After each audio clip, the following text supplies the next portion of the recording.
Hi, are you sick and tired of paying hundreds of dollars a month for cable or dish? GNR TV is your answer. These guys have an incredible 100% legal product that is a cord cutter's dream.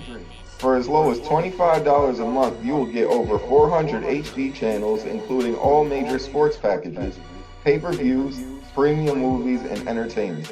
To get started, all you need is a streaming device, such as an Amazon Fire Stick, internet, and a desire to save a ton of cash. No contracts, no credit checks, no hidden fees. I myself have been a subscriber, and I must say this service is amazing. To learn more, search GNR TV on Facebook or Instagram, and I will also be posting a link on my pages to check out on my podcast website. Lastly, for first-time subscribers, use promo code SIR30 to save $5 for your first month. GNR TV, streaming done right. Ladies and gentlemen, boys and girls, children of almost all ages, with parental consent, the Sick Twisted Minds at Sacrificial Pond Productions brings you a new style of horror film, like nothing you have seen before. There are no cops, no investigations. There is no backstory, no follow-up of the victims who were brutally tortured and murdered. Our story isn't about them. Normal Terror is about a single dad struggling to make ends meet. His son is his first priority. He goes to work, pays his bills, and is generally a great dad. The twist comes after he puts his son to bed. This is where he releases his stress. Some people do yoga, some hit the gym, some go for runs, some people paint on a canvas. An anonymous source once wrote on an abandoned asylum wall, "I never understood people until I took one apart just to see how it worked." If you are rear-ended in traffic, most people's thought runs to anger and their primal instincts of hurting the other party. Sam Neill does not have the ability to stop that primal instinct. Let us take you into the mind of a killer. Normal Terror is a concept from the mind of Sam Mason, who wrote, directed, produced, and is starring in this new age feature film. Let's get slicing and dicing with Sir Sturdy horror fans. On this podcast, you will hear me and a guest do some movie reviews, random funny horror chats, and whatever else comes to mind. So tune in, kick back, relax, and always remember, I'll see you in your nightmares. Well, just Jason's mask.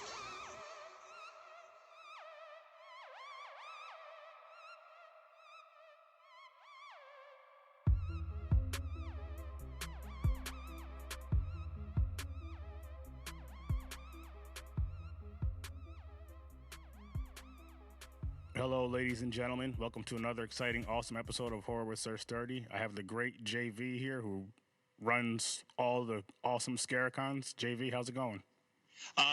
It's going great. I don't know that I am the great JV, but I appreciate that intro, and thanks for having me on the show. Thanks for coming on, and hey, I'll just start it out. Thanks for letting me come to Scarecon last year as far as bringing my podcast and all that, which was awesome, and being on all those panels I got to be on. Great experience. Loved it, and I cannot wait to do that again.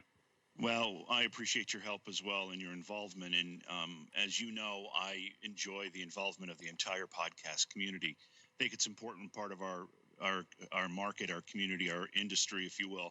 And anytime I can have involvement from folks like you, I'm happy to have it. Oh, and I love it because I'm a huge horror fan. I love the podcasting, and then I love the con. Like I like how. No, not like. I love how like the guests you guys get are always so humble, so down to earth, so freaking friendly. Like I mean, you go there, you get their autographs, you talk to them, and they're just like this. Okay, this past con in October, I hung out with Ken Sagos a whole lot just because he was such a nice. I even bought him some fried chicken. How many fans can say they bought him some fried chicken? I told him I was gonna do it, and I did it, and he enjoyed it. But he was just such a really cool guy. Like there was a point where I was talking to him. I was like, I'd love to get you on the podcast. And he was like, sure, when? I was like, whenever. He's like, let's go right now. I got about 20 minutes, half hour I can record with you. And he took his time to come over to my table and record with me for a little bit. And that meant a lot. And not only that, but at one point, My brother had just moved out to Colorado last year or the year before. I forgot. Whenever he moved out of there, that's not the important part. But he's a huge Nightmare on Elm Street fan. Like he's a Freddy fan. That's his number. That's his number one slasher. And Hmm. at one point, we went to his table, and my wife asked him. She's like, "Hey, my brother-in-law, he couldn't make it to the con. He moved out to Denver this year. Is there any way you can call on his break?" And he said, "Sure." So I gave him my phone. He called him and talked to him for about 15 minutes, which was just my brother was so happy about that. He thanked us so much for stuff just like the small things that they do mean so much to us fans, and it's just great you can always get these type of people. Well, I'm often asked, how do I select the celebrity guests that'll come to Scaricon? And there's two criteria that I use. One is obviously they need to be known and popular and try to fill a desire for fans. I get a list every year from our hardcore fans as to who they want to see, and that list is always important to me. However, what's even more important to me is how these celebrities interact with fans, and you just described the type of celebrities that we like to have. I go to a lot of different cons, and I see how the celebrities are working with their fans. And if they're head down, they sign an autograph, they don't even look up, they don't shake a hand, they don't say a word to the fan who's paying 50, 60, $100 for an autograph. That's not necessarily the kind of celebrity I want at Scaricon. The kind of celebrity I want at Scaricon is the kind that you just described, the kind that'll go out of their way to make the fan experience one that will not only be awesome, but will be remembered forever. It'll be the type of thing they go home and tell their friends about, and they want to come back the following year to have another experience like that. And in many cases, I know you know this, in many cases, friendships are developed. We've got celebrities that come back year after year because they want to, like Jason Lively and Felissa Rose.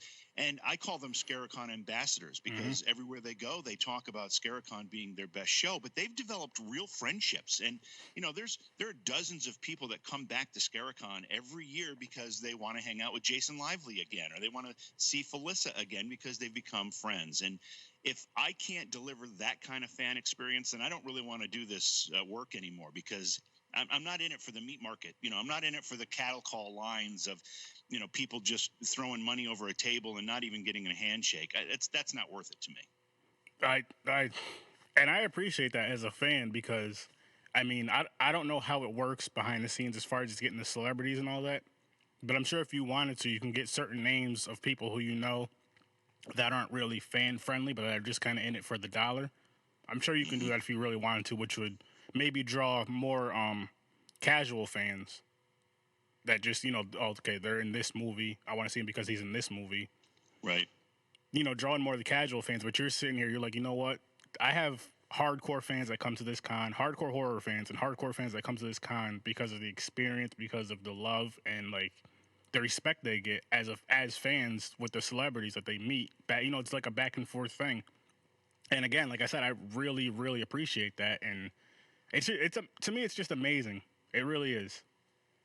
Well, I appreciate hearing that, because that is one of the primary missions of Scaricon, as I set out to create the event, is to make it an intimate and a personable fan convention. And I think we've been very successful at doing that. Even though we've grown and we have more attendees, I still think we've been able to deliver that intimacy. And if we start to lose that focus, I'll be concerned. But so far we haven't, and so far I can't think of maybe one or two guests over the course of 9 years that I've been disappointed with as to how they've interacted with fans. But for the most part, they've all been fantastic. And, that's why fans keep coming back, and that's why we keep doing the show. Yeah. Again, I can go back to Ken Sagos, like last year in October. He would just call me, "Hey, Aaron, come over here, blah, blah, blah. Come over here and hang out with me for a little bit." Just because I was interacting with him, joking with him through like the whole weekend. Another really nice guest that I met, this was the second time I met her, was Amanda Wiss. She's so sweet, so nice, so kind, and friendly. Like, it's kind of awesome. It's kind of crazy in a way of how humble they are. Because if you think about it, you're like, I used to watch these. Well, as far as me, I'm not sure your age, and I'm not gonna say you're old, but I know you're older than me. But as far as I'm older than most people. I'll say that at this point. But no, what I'm getting, the reason why I'm saying that is because a lot of these people that I've like grown up watching these people, like me as a kid watching these horror movies, never thinking I'd get a chance to meet them, let alone the Friday the 13th 7 panel. I got to be on that, and I'm like, this is not only is it my favorite, it's my favorite slasher, it's my favorite horror franchise, Friday the 13th, and I get to sit up on stage with these people and talk with them, and they're just Yeah. so cool, so humble, so nice, joking around and all that. I'm like, that's just you don't see that happening. As far as me, I never thought that would happen. Now I'm just like this. I can't wait to do something like that again. That was amazing. Well, it's an immersive experience, and I recognize, as do these celebrities recognize, that without the fans, they've got nothing. So the fact they can show some appreciation makes me happy. And I think it not only makes the fan happy, but it makes them happy. They really, truly want to be able to show their appreciation to their fans because they recognize they're nothing without them. So I think it's a mutually beneficial relationship. Everybody leaves the convention happy, and that's what it's all about. Now back to the con at Turning Stone this last October one. I did notice it was a little smaller than usual, but I wasn't. I mean, it was my first time. My wife's first time going to this con with me, and I always tell her how great it was, and she was like, "This is kind of small here." I was like, "Yeah, this is."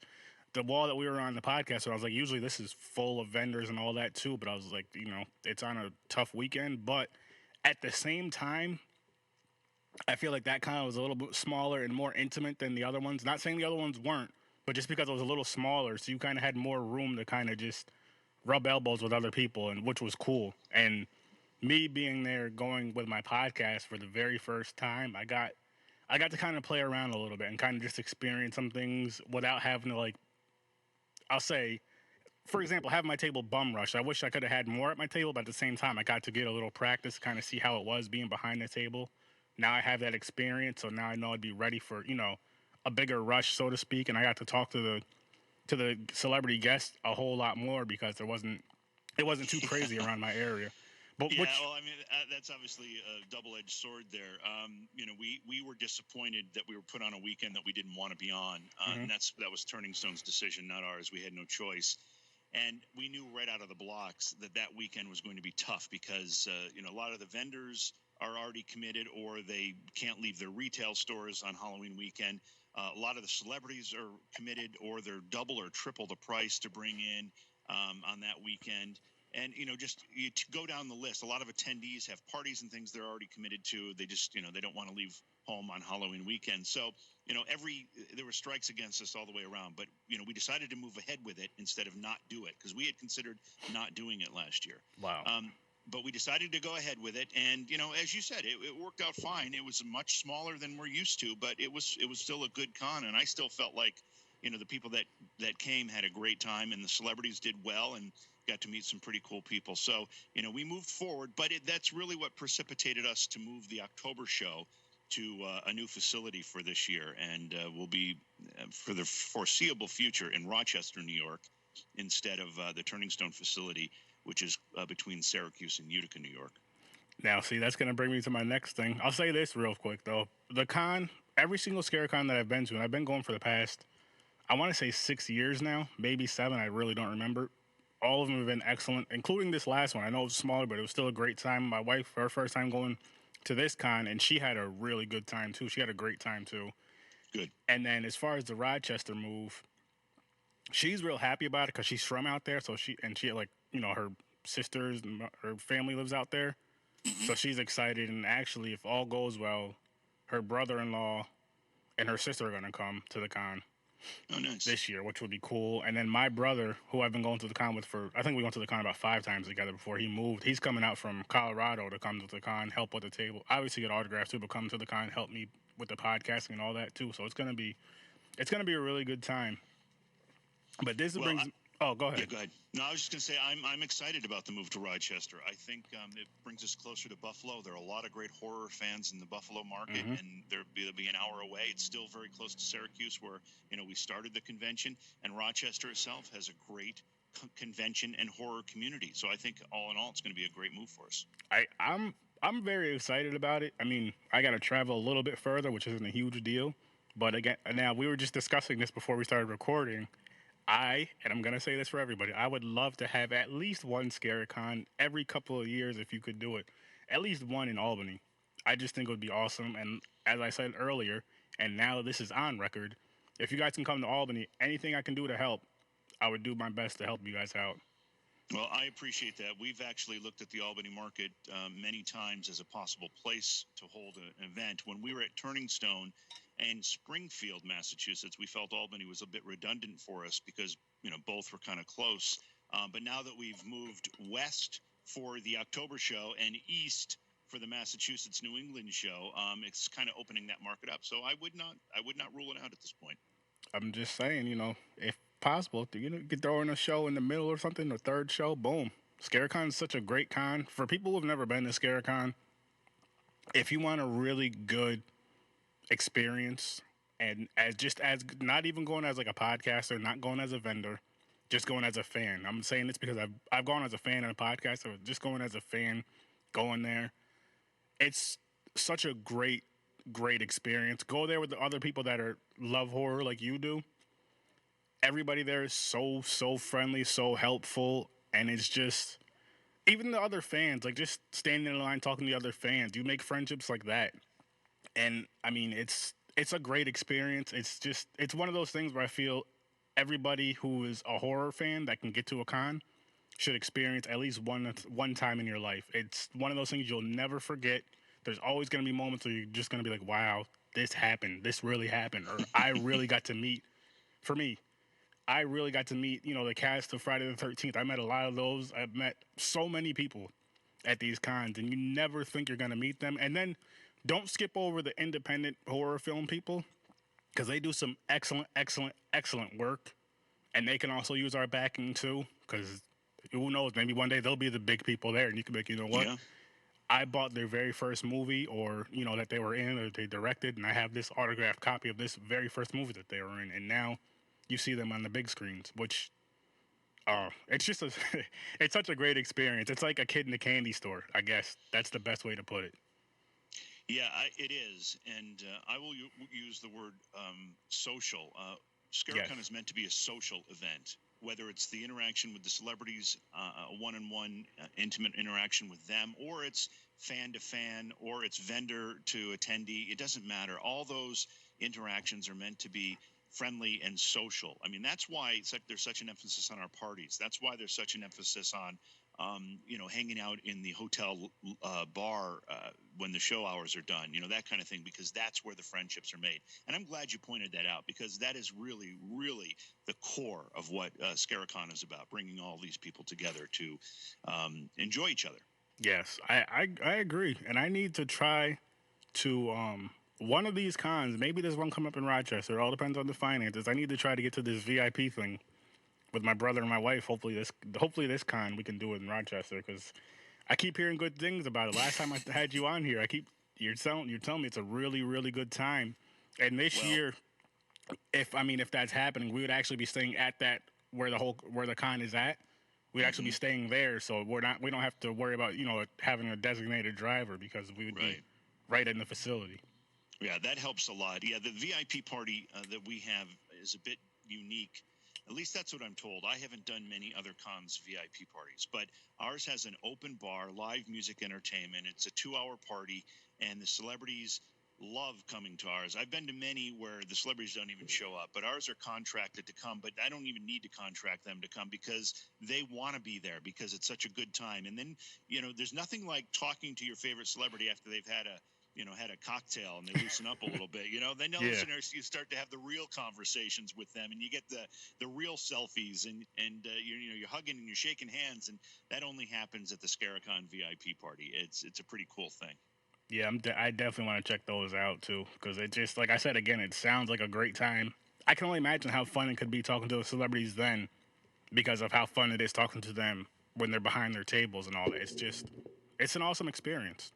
Yeah, they loosen up a little bit for sure, and they they let their hair down a little bit. It's nice. I have a question for you actually. Now, as far as like, say somebody had a fan made film, for example, do you guys do screeners for fan made stuff? We do, we do a lot of screenings. Sadly, there's only so many slots, so we have to be very judicious in what we're going to show, and we try to show the most popular films of the celebrities that we've got at the convention, and that fills up a lot of our screening time. But then what we try to do after that is we add local films independent films, some fan films. Whatever we have room for, we absolutely enjoy putting into our lineup. It's just a matter of we've got 3 screening rooms and it fills up kind of quickly. But Okay. yeah, I mean, people are always welcome to reach out to me or one of my assistants and talk about something if they want to have it screened, and we'll take a look at it and see if we can fit it into a schedule. Okay, that sounds good. I'm actually asking for a good friend of mine. He's a brother to me. His name is Sam, and he's doing this movie called Normal Terror, and I believe it's supposed to be out. It's if everything goes good, it should be ready by October, like as far as being out and all that. But I don't know if it'll be ready in time for the Rochester Con, but it may be something for next year. Yeah, well, the If October all goes show, well. we feature the Scaricon Film Festival, which is a little more structured. And we still show other things, but the film festival itself, we have dozens of films we need to show for the film festival component. Okay. And, that takes up a lot of our screening time there. Again, nothing's ruled out, so by all means, submit away. We love hearing from people that are working on their own projects, and we like helping them where we can.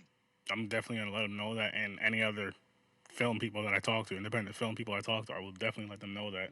That's awesome right there. I think I've asked you this on the last Scaricon podcast we did last year, but I'm gonna ask you again. So, what got you into doing your own con? Yeah, I mean, it's probably a story that many people will share. I used to go to the conventions myself. I actually went because it was a bit of a part of my job. I was working with the TV show Ghost Hunters at the time, and I would travel with the cast members of Ghost Hunters and help them work out their appearances and help handle them at the shows. But as I was at these shows, I recognized 2 things. One is that they're a blast. And the other thing is that I actually found a place where there are a lot of people that think the same way I do when it comes to horror films. And, I know most of us have friends that say, "Oh, I can't stand horror films," or whatever. And you can't always find people that appreciate horror entertainment right in your neighborhood or amongst your family or whatever. But you go to a horror convention and you've got thousands of people who appreciate the things that you do and like to talk about them. And I recognized, hey, this is a place that I really belong. I really like these people. I belong here talking to these folks because we share an interest. So fast forward a little bit, I owned a bunch of radio stations in Syracuse, New York, and I decided that there's no horror convention in upstate New York at all, so I'm going to start one. And that was 9 years ago. I started Scaricon, and it took off right away. Now we've got the 2 shows, and we are plugging along and having a great time doing it. That's so awesome. That is very, very awesome.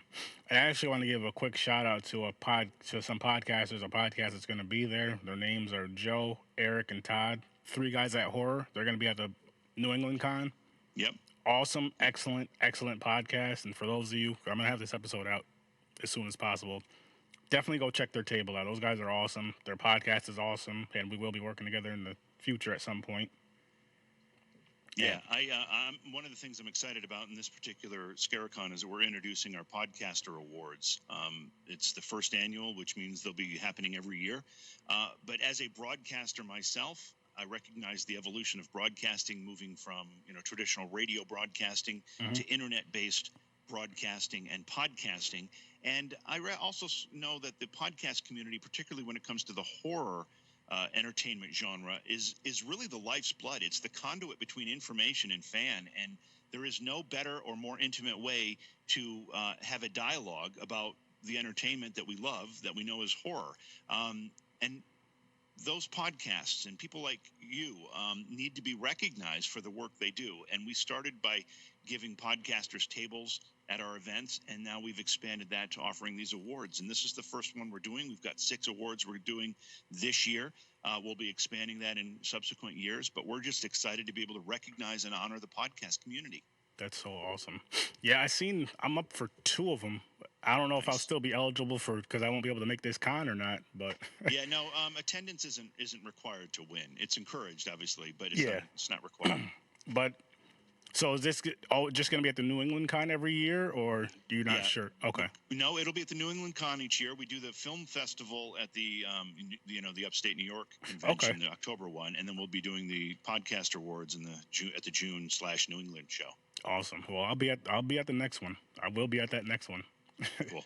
That's awesome. That's so cool though. Like, I mean, again, excuse me, again, as a fan and then as a podcaster now, it's like it's cool for us to be, like you're saying, to be recognized for just us. I mean, as far as I'll speak for myself, me being a podcaster, it's just having a bunch of fun talking to other horror fans.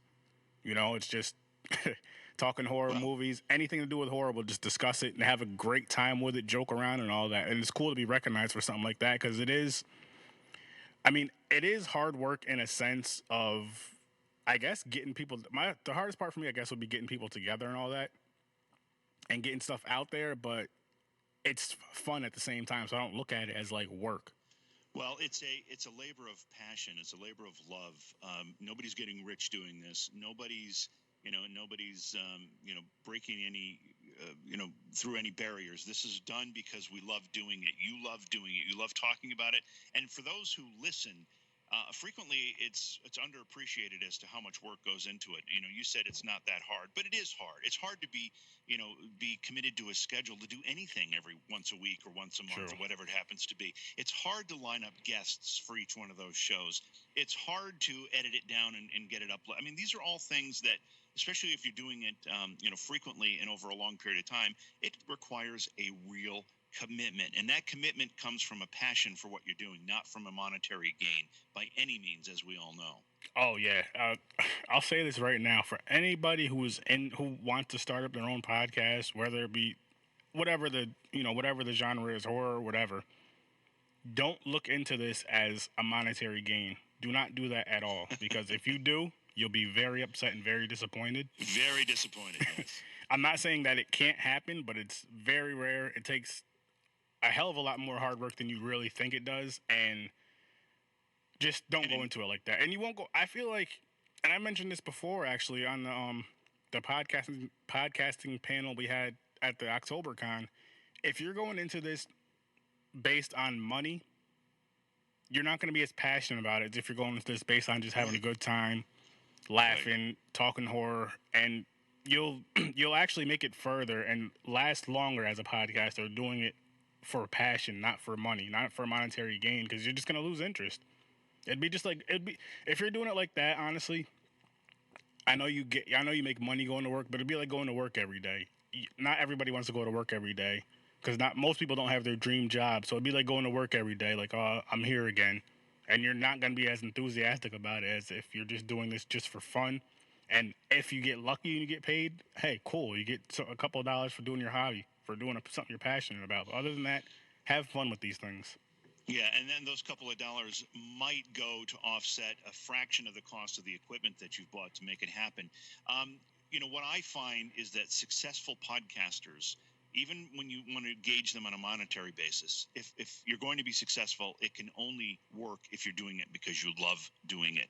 If, like you said, if you go into this thinking this is going to be a moneymaker for you, you're going to be frustrated and disappointed very, very quickly, and you're not going to do your best work because you're doing it for the wrong reasons. Exactly, exactly. I mean, I do this because I love it.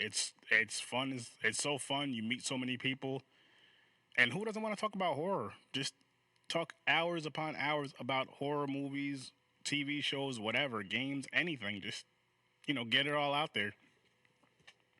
Yeah, that's why we want to recognize this community because it is a passion-filled community and it's important to us. It really is, and I know I've mentioned this before on previous podcasts, but as far as me being on like a few horror Facebook groups that I'm in, and then starting this podcast, you really see how many horror fans are actually out there. Like, you don't really see it just from your little group of friends at home.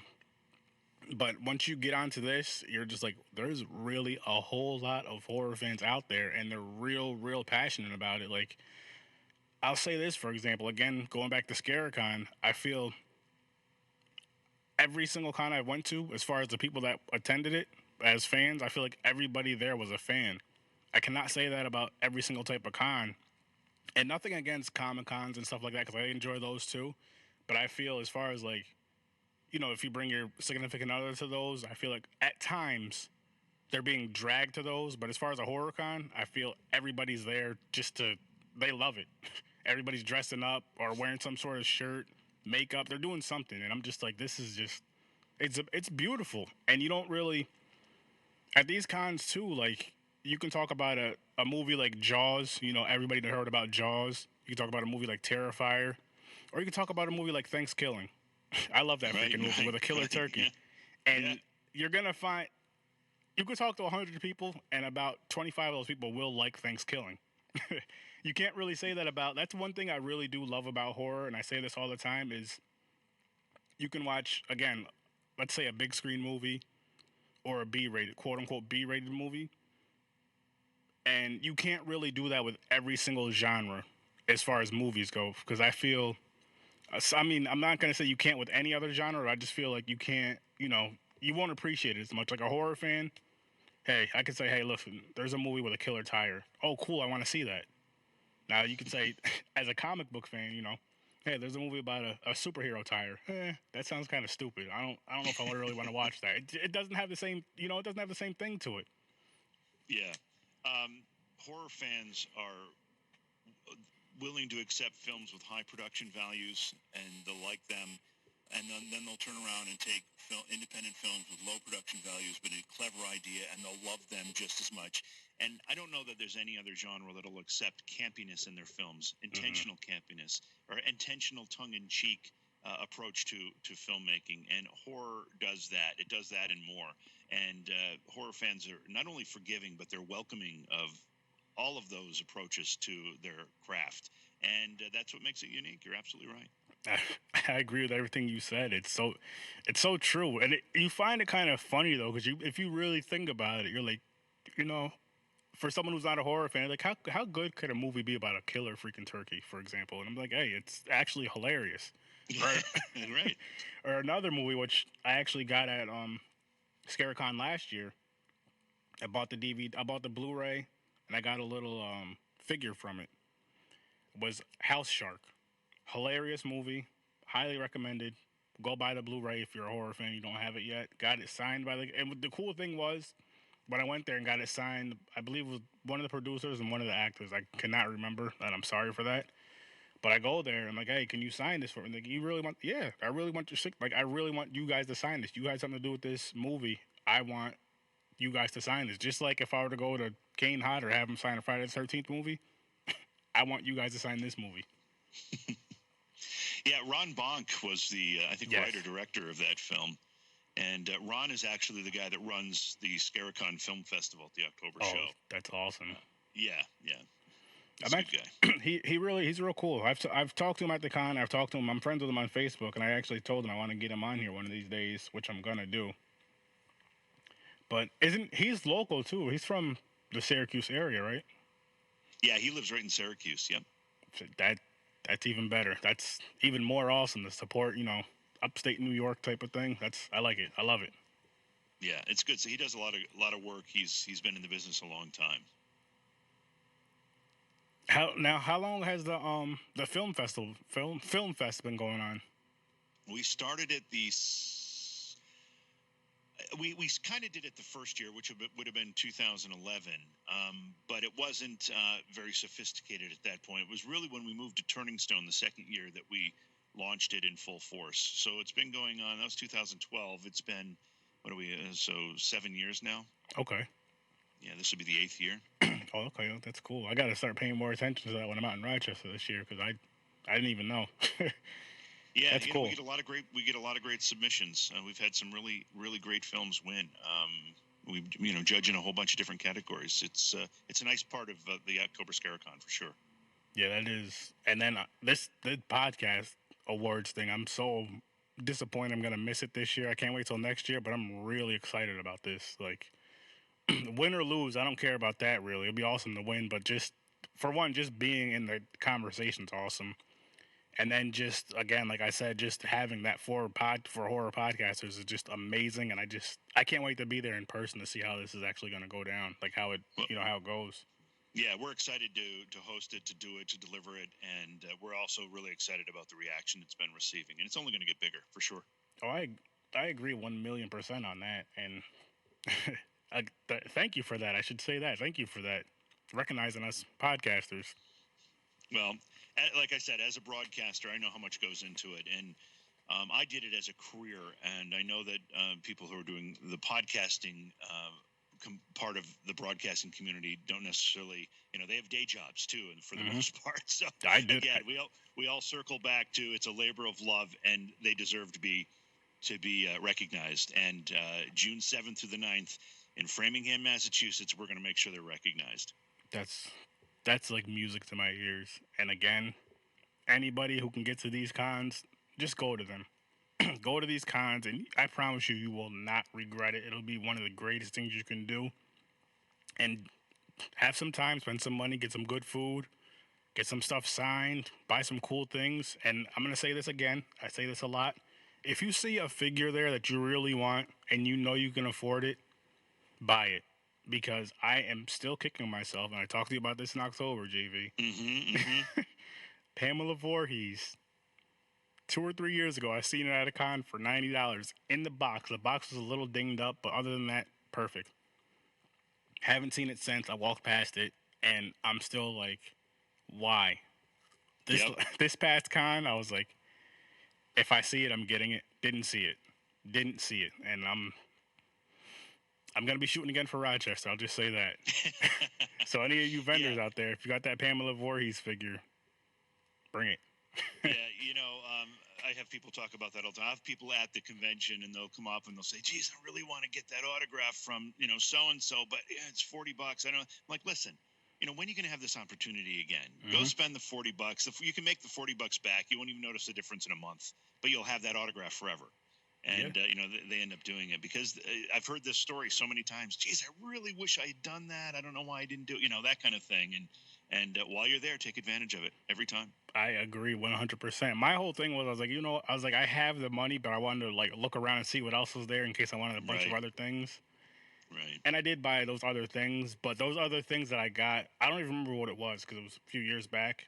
I feel like I could have probably got those another time, but that, especially if it's a rare item, people, if it's a rare item and it's a great price and you can afford it, get it. Like I got one, I got a Blade figure from the Puppet Master movies a couple of years ago, maybe the year after that con. I seen that. I think it was like $80. I talked the guy down to about 70, and I was like, you know what? I'm buying this right now because I've been looking for this figure for about 4 or 5 years, and it's finally at an affordable price.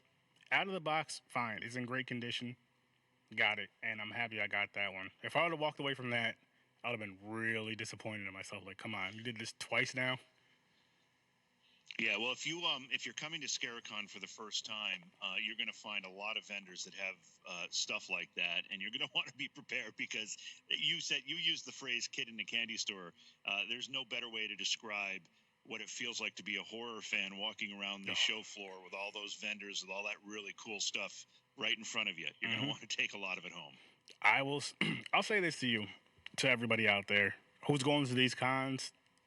That extra, that soda you're about to buy right now, put it back. That pack of cigarettes you're about to put it down. That extra stuff you do not 100% need, put that money. I'm gonna say this because people say, hey, if I put this in a jar, I'll save. Don't put it in a jar. Don't put it in the bank. Put it in a wine bottle. I say a wine bottle because the only way you're gonna get it out of there, excuse me, is if you break it. Therefore, put it in that wine bottle. When the con's coming up, all that money you saved, those hundreds of dollars you saved, put that wine bottle in a plastic bag, crack the bottle open, take that money out, and go spend it at that con. Because it's one of those things, I promise you, especially for the people who've never been to a con before, you're going to just open your eyes up wide like, wow. Like, I want this, I want this, I want that, I want that, I want everything here. And just save. I'm doing that myself right now. I'm saving up for this con in October. Yep, that's exactly how it happens. It's you start to drool over the stuff you see, and you want to take it all home with you. Yeah, every single time, every single year. And again, definitely support the indie horror fans as far as, if they're doing books, movies, whatever. Just get at least, I say every con you go to, get at least one and get it signed, and just they'll greatly appreciate it. You're helping them out a lot, and then they actually have really, really excellent work for those of you who've never seen like an indie film or check out their projects. They have really excellent work, They don't have the huge budget stuff, but their ideas are Well, great. yeah, And I just think a great example of that is what happened with the movie Terrifier. oh I mean, yes, we've got Damien Leone, the writer, director, and makeup artist of Terrifier, coming to Scaricon, New England. We've got David Howard Thornton, who played Art the Clown, coming to Scaricon, New England. And we have Catherine Corcoran, who played, I think her character's name was Dawn. She's one of the most gruesome kill Yes. scenes in the film. She's coming, but that was a small independent film that happened to be picked up by Netflix and got noticed. But it's one of the best, I think, indie horror films to come out in a very, very long time. And I'm excited to have those three people who were involved in the film coming to Scaricon. And not only are they coming, but David Howard Thornton is going to get into Art the Clown makeup and do the photo op as Art the Clown. So it's a really unique opportunity. And just like you said, this is a small independent production that turned out to be a great piece of art. All right, JV. Now, since you said that, I'm gonna have to ask you to get these three lovely people back there in Rochester, and have David Howard Thornton. Hopefully, he can do that photo op again because I'm gonna miss this one. And Yeah. I'm saying this. I don't know if you remember, but the last time we recorded together, that was one person I requested, and he couldn't come because of. That's right. He couldn't come because the weekend that the con was at in October was the same weekend he was at a con, I believe, in I forgot where he was, but he had prior obligations. So that's my big request, is to get them back, makeup and all, because I want his autograph. I got to get him on here too. I talked to him on Facebook here and there, but yeah, I definitely want to meet him. And he's my second favorite slasher. Jason's first, hands down first. That's never going to be passed. That's my second favorite slasher right now. And this movie just came out 2 years ago. That says a lot. Yeah, David Howard Thornton did a phenomenal job as an actor with Art the Clown, because when you meet him, he is nothing like that character. He is the complete opposite of that character. He's the nicest, mild-mannered guy you'll ever meet, and he just does a phenomenal job with Art the Clown. And one of the nice things about what's going to be happening at Scaricon, New England, is that they'll be doing a panel discussion, and Damien has already told me that the screenplay for Terrifier 2 has already been written, and he's going to release some morsels and talk a little bit about what to expect in Terrifier 2, and that'll happen at Scaricon, New England. And I will promise you this as well. I will be talking to them about the October show. We're going to try to make that happen too. Please do, because that would be oh my goodness, that'd be so amazing. Like, I really want I want to meet them. I want to meet a lot of people, but I want to meet them real bad, and just I'd love to talk to them and all that great stuff. Definitely the photo op, everything that I can do, I want to, because that'll be a really good time. Like, I've seen him at other cons as far as like YouTube videos and all that, and see how he is with the fans, and it's amazing, and that's a great example right there. Him is another example of just what you can expect at Scaricon is they love it. Like, they love their fans. They're real passionate about their fans, and we're passionate about these movies and what they do for us. All right, so when anybody listening, when you come to Scaricon, New England, and you go up to David Howard Thornton's table, have your conversation with him. But before you leave the table, ask him to do his impression of Barney Fife from the Andy Griffith Show, because he does a fantastic impression of Barney Fife, and he loves to do it. I was at dinner with him one night, and the whole time he was in Barney Fife character, and he had me in stitches. I was cracking up the entire time. It was so funny, and he's so good at it. So make sure you ask him at the table to do that. Barney Fife, that's awesome. That's so in Rochester, I will ask him to do that. I know he does a really good Joker impressions. He's good with impressions in general. I know he does a good Joker as well, and that guy, he is good. But what I really loved about Terrifier is the silent slasher, and then like how funny he was without making a sound at all. Like how he was like a clown. I don't know if a mime and a clown are the same, so I'll say he's like a clown / mime. You're absolutely right. In fact, he talks about that pantomime style of acting and his influences. I've had this conversation with him, and he does. You're absolutely right. He doesn't say a word the whole film, and he does everything through facial expressions and hand gestures, and that makes it all the more creepy, especially in that kill scene with Catherine Corcoran, which, as you know, is the best kill scene in the film. And I don't want to give it away, but during this kill scene, he's laughing. He's doing this laugh. that makes it so disturbing. Between the clown face laughter and what he's doing to this girl, makes it the most disturbing but yet interesting kill scene I've seen in a very, very long time. You and me both. As a matter of fact, I will go on the record and say it's definitely, I won't say it's the best kill because I'd have to watch a bunch of kills again, but it's definitely in my top 3 kills of all time in these horror movies. Maybe even top 2. Yeah. But it was just, it was so amazing. And then, like you said, how he had like the sinister laugh without any sound, the body movements in this kill. And then to top it off, the selfie at the end. That had me in tears. That was hilarious. I'm just like, wow, they they did so much amazing things with this movie, and it was all practical effects, which horror fans we love. We love practical effects. I'm not gonna say I hate CGI. I'll say I respect CGI, but there's nothing like practical effects. It's just this is like a with this Terrifier movie, it's like a throwback to the 80s slashers. And what I'm really hoping for, I know there's going to be a second one. I'm hoping this one becomes like the new franchise slasher because we haven't had a franchise slasher in I don't know how long. And I feel like this character would be perfect with David Howard Thornton playing Art the Clown for a few more movies. I would love it. Yeah, I think that's the intention, and I think the key to that, and I don't want to get too much into analyzing this film here or the one that's still yet to be made, but I think the key is how they develop Art the Clown's backstory. Because if you've seen the first Terrifier, it ends in a way that you kind of don't expect, and it leaves you wondering, well, what the heck is or who the heck is Art the Clown?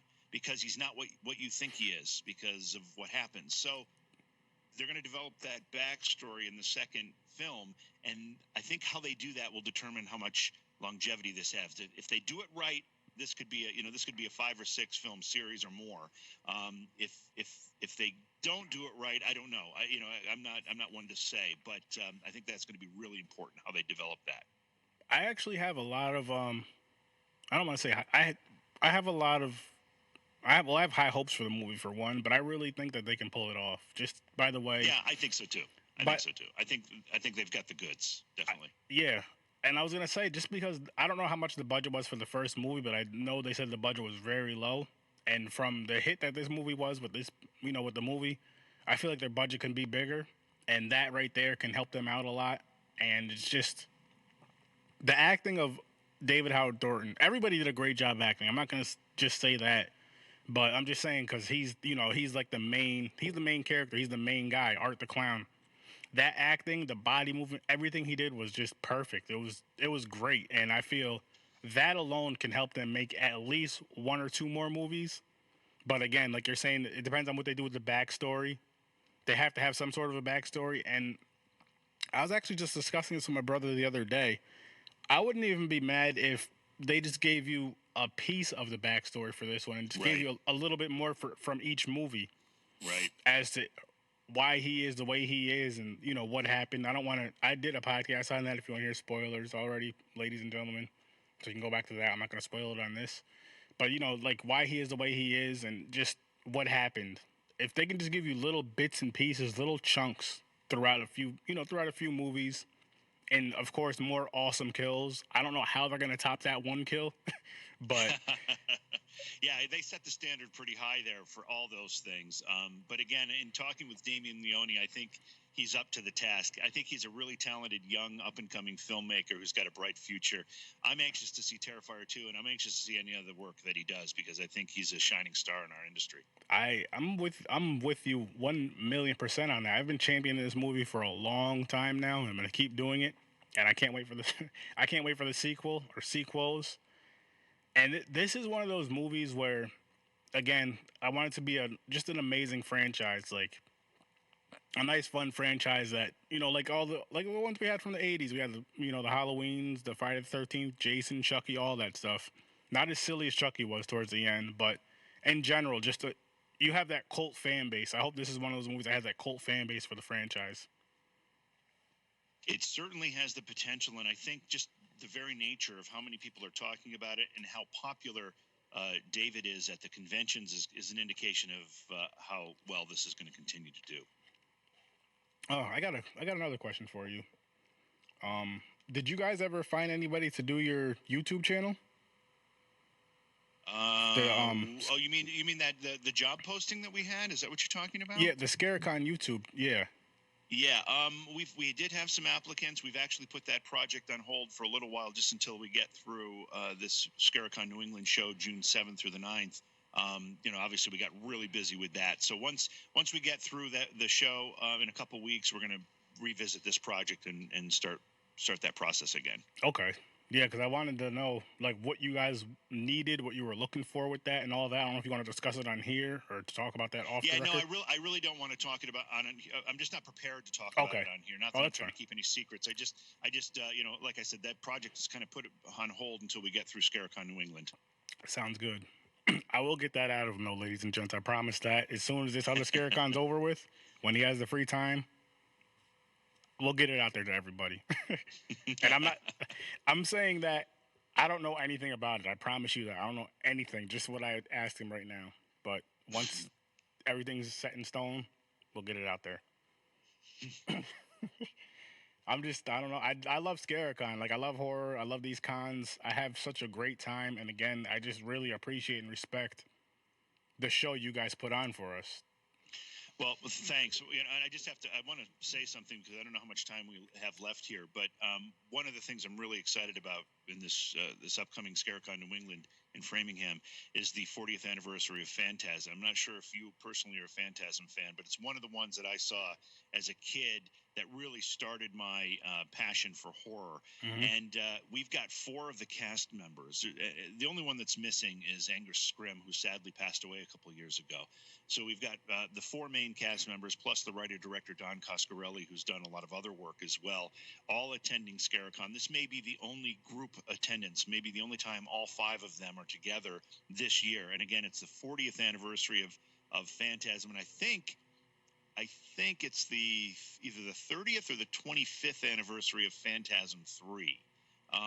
So there's a couple of reunions around the Phantasm universe that'll be happening simultaneously. And, they're doing a group photo op. They're doing a group panel discussion. We're going to screen the film. And that's, for me, one of the most exciting things about this upcoming show. That's awesome. I have a quick question for you. Are you going to be having, for these next 2 cons, I'll ask, as far as the podcasters go, are you going to be having them on panels again? Like the last one? We've got a couple of panels scheduled for podcasters, and they're really designed for people who might be interested in starting a podcast, or it'll give podcasters an opportunity to share information with each other. What equipment are you using? What's this? What's the other thing? So yeah, we've got, I think, 2, maybe 3 panels already set up for this show specific to podcasting. That's exactly what I wanted to hear, because my brother and I, all goes well, October, we'll be at those. Well, good. Then you're going to have to be on one of the panels for us. No, I want to. No, I'm saying. That's what I meant. Perfect. We want to be on the panels. He didn't, again, he's out in Colorado, so he didn't even get to experience being on a panel. Oh, and I asked him, I was like, hey, if I have to do some panels, would you want to be on there? He said, I'll be a little nervous because I've never been on one, but yes. I was like, trust me, once you get up there, you'll love it. It's all going to go away quick. As far as the nerves go, it's fun. Yeah, once you start talking about something that you enjoy talking about, the nerves disappear pretty quickly. Oh, I'm excited. I'm very excited about this podcast. Or, sorry, well, yeah, that too, but about these ScareCons. Is there anything else you wanted to discuss? Well, I just, we've got a really, and I think this is one of our best celebrity guest lineups that we've had in 9 years, with Cassandra Peterson coming back, of course, of Elvira, Heather Langenkamp from A Nightmare on Elm Street films, Billy Zane, from Demon Knight, Dead Calm, and The Phantom. We've got a couple other folks, Amanda Wyss and Lisa Wilcox from A Nightmare on Elm Street films. We've got the Terrifier folks. We've got the Phantasm folks. We've got Terry Kaiser, who was in Friday the 13th, Part 7, but he's also, better known as Bernie from Weekend at Bernie's. He's awesome. I think and we've got Jason Lively, Felissa Rose coming. They're our ScareCon ambassadors. I think this is going to be one of the best gatherings of celebrity guests that we've ever had, and it's going to turn it into probably one of the best Scaricons it's ever been. So I'm really excited about it, and I encourage everyone to go to Scaricon.com while you can still get online discounts. Grab your admission there, support the show, come out, have a great time with us, and and just be part of what, as you said, is like kind of like a family event. Everybody's kind of like family when you go to Scaricon, and let's just keep making that family get bigger. I'm with you 1,000,000% on that, and just go out there, have an amazing time at this New England con, and you'll see me at the Rochester con and all the rest of the Scaricons after. I cannot wait. Perfect. That is perfect. And hey, is there anything else you want to plug before we wrap this one up, or? No, that's pretty much it. If anybody has any questions about Scaricon, just send an email to info@scaricon.com. But again, everything's on the website, scaricon.com. Schedules there, admissions there, celebrity guest list is there. It's all right there for you. So join us. Great. I guess I'll wrap this one up. Again, thank you so much for coming on again, and I can't wait to talk to you again. Thank you, my friend. I appreciate you having me on here, and I appreciate being here. And everyone else, thanks for listening. Again, go to Scaricon. There's no excuses. Save, save, save. Go to Scaricon. Have a great time. Meet some awesome celebrities. Tell JV I sent you. And on that note, I'm going to wrap this up, and I'll see